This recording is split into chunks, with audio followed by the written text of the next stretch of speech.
We all need to feel safe.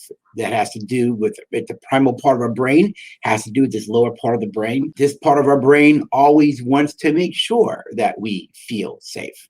And not just safe in terms of not being hurt physically or attacked emotionally. We'll talk more about that in our talk today, but also that there's food, air, water, and shelter. We need to feel safe and secure. Safety and security is what your brain does really, really well for you. All right. So we all need to feel safe. But what happens if you don't feel safe in a marriage? What happens if you don't feel secure? What happens if you don't feel that you can be vulnerable?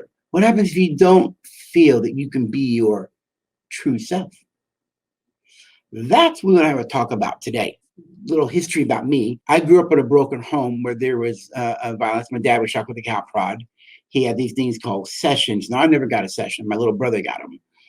I heard them, and it wasn't until, I don't know, 20 years ago, I finally asked him what happened, and he would just say, Ricky choked me to get me this fist. And so though it wasn't, you always lived in fear of that cow prod or the leather belt, you also always felt this sense that you're never good enough.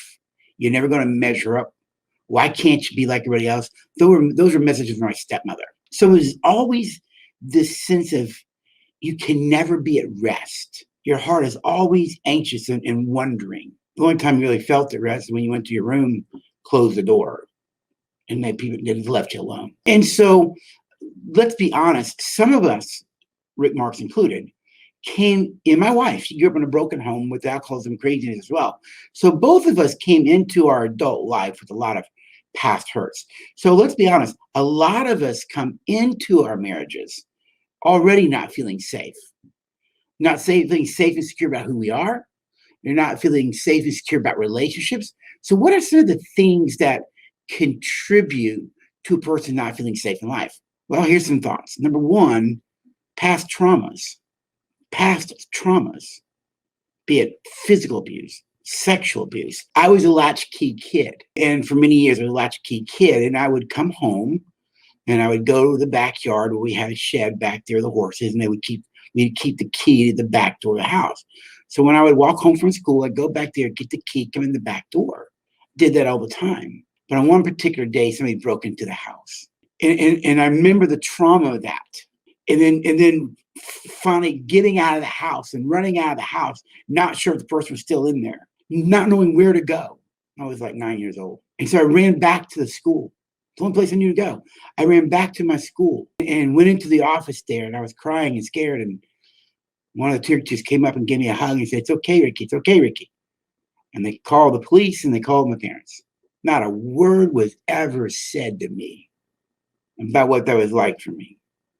It was like, okay, it happened. Let's move on. Being shocked with a cow prod. Traumas, sexual abuse, physical abuse, the death of a loved one. A lot of traumas in life. And a lot of those traumas in life, we bring with us into our marriages. Got it? So many of us already came into our marriage not feeling safe about the world. Another thing that we bring with us into our marriages that will keep us from feeling safe are our own personal insecurities. I had a belief when I entered an adult world. I'm not good enough. I'm inadequate. I can't measure up. I'll never measure up.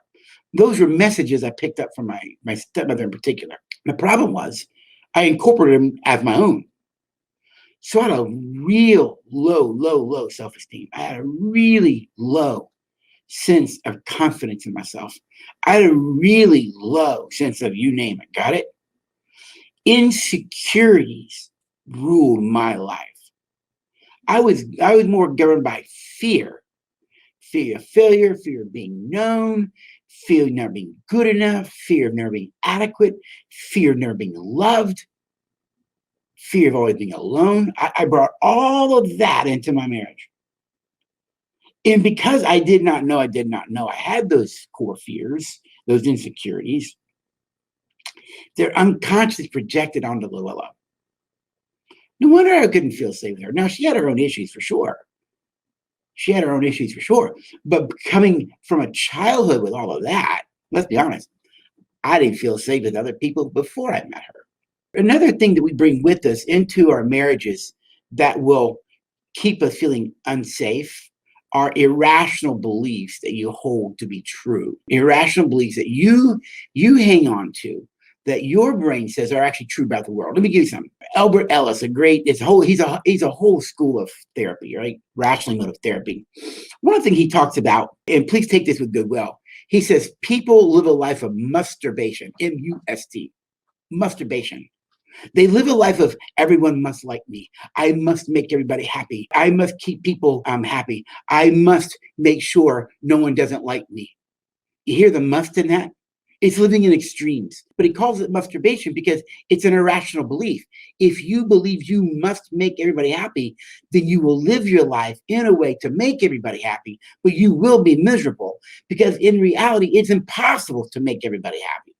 When you come into your adult life, with these irrational beliefs that your brain assumes to be true, you're not going to feel safe because the irrational beliefs are lies. You want some other ones? You'll pick these up in the church community. You cannot be angry. It's a sin to be angry. You must always be loving. You can't feel that way. Those are other irrational beliefs. You have to give up the lies for the truth. It's all right to be angry. It's okay to not feel loved. It's okay to not feel love, etc., etc.